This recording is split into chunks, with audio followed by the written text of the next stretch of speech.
നമസ്കാരം. Raf talk ഫുട്ബോളിലേക്ക് അവർക്കും സ്വാഗതം.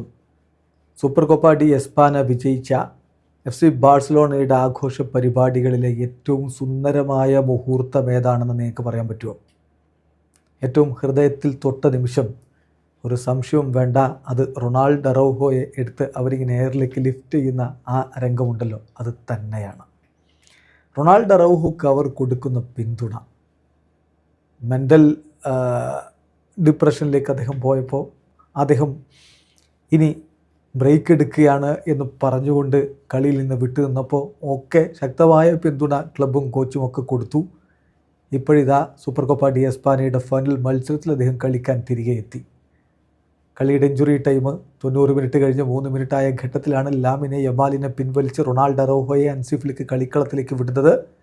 കളിയിൽ ഇൻസിഗ്നിഫിക്കൻ്റ് ആയിട്ടുള്ളൊരു മൂവായിരുന്നു അത്. പക്ഷേ അത് റൊണാൾഡോ അറൗഹോയുടെ ജീവിതത്തിലെ ഏറ്റവും സിഗ്നിഫിക്കൻ്റ് ആയിട്ടുള്ളൊരു മൂവാണ്. വീണ്ടും അദ്ദേഹം ഇതാ കളിക്കളത്തിലേക്ക് എത്തിയിരിക്കുന്നു. ബാഴ്സ കൊടുക്കുന്ന ആ സപ്പോർട്ട് അത്ര വലുതാണ്. കളിക്ക് ശേഷം ജോൻ ലാപ്പോർട്ട പറഞ്ഞ വാക്കുകൾ, ഹൻസി ഫ്ലിക്ക് പറഞ്ഞ വാക്കുകൾ ഒക്കെ അത് സാക്ഷ്യപ്പെടുത്തുന്നുണ്ട്.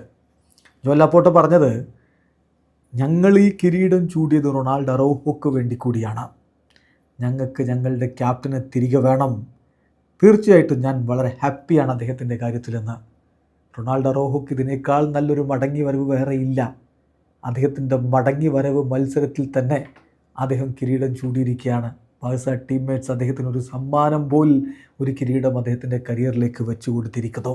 ഹൻസി ഫ്ലിക്ക് കളിക്ക് ശേഷം പറഞ്ഞു, എനിക്ക് ഈ കളിയിൽ ഹൈലൈറ്റ് ചെയ്യാനുള്ള കാര്യം റൊണാൾഡിൻ്റെ തിരിച്ചുവരവാണ്. അതായത് റൊണാൾഡോ അറൗഹോയുടെ തിരിച്ചുവരവാണ്. അവനൊരു സ്പെക്ടാക്കുലർ ഗൈയാണ്. ഞങ്ങളുടെ ക്യാപ്റ്റന്മാരിൽ ഒരാളാണവൻ. അതുകൊണ്ട് തന്നെ ഞങ്ങൾക്ക് അവനെ വേണം. ഞങ്ങൾ വളരെ ഹാപ്പിയാണ് അവൻ്റെ തിരിച്ചുവരവിൽ. അവനിൽ ഞങ്ങൾക്ക് വലിയ വിശ്വാസമുണ്ട്. അവനറിയാം ഞങ്ങൾ എപ്പോഴും അവനെ സപ്പോർട്ട് ചെയ്യുന്നുണ്ട് എന്ന്. ഇത് കളിക്ക് ശേഷം ഹൻസി ഫ്ലിക്ക് മാധ്യമങ്ങളോട് പറഞ്ഞതാണ്. ഒരു ക്ലബ്ബ് തങ്ങളുടെ താരത്തെ എങ്ങനെ പൊതിഞ്ഞു പിടിച്ച് സംരക്ഷിക്കുന്നു ബുദ്ധിമുട്ടിൻ്റെ കാലഘട്ടത്തിൽ എന്നുള്ളതിൻ്റെ നേർക്കാഴ്ചയാണ് നമ്മളിവിടെ കാണുന്നത്. മെൻ്റൽ ഹെൽത്ത് പരമപ്രധാനമാണ്. അങ്ങനെ മെൻ്റൽ ഹെൽത്ത് ഡിറ്റീരിയറേറ്റ് ചെയ്തപ്പോൾ ബ്രേക്ക് എടുത്ത് അവരുടെ ക്യാപ്റ്റനെ ഇതാ കിരീടമണിയിച്ചുകൊണ്ട് ബാഴ്സലോണ തിരികെ കൊണ്ടുവന്നിരിക്കുന്നു. ഇത് ഒരു വല്ലാത്ത മൊമെൻ്റാണ്. ഇവിടെ അവസാനിക്കുന്ന ഫുട്ബോൾ ലോകത്തെ കൂടുതൽ വിശേഷങ്ങളുമായി റഫ്ലക്സിൽ എത്താം.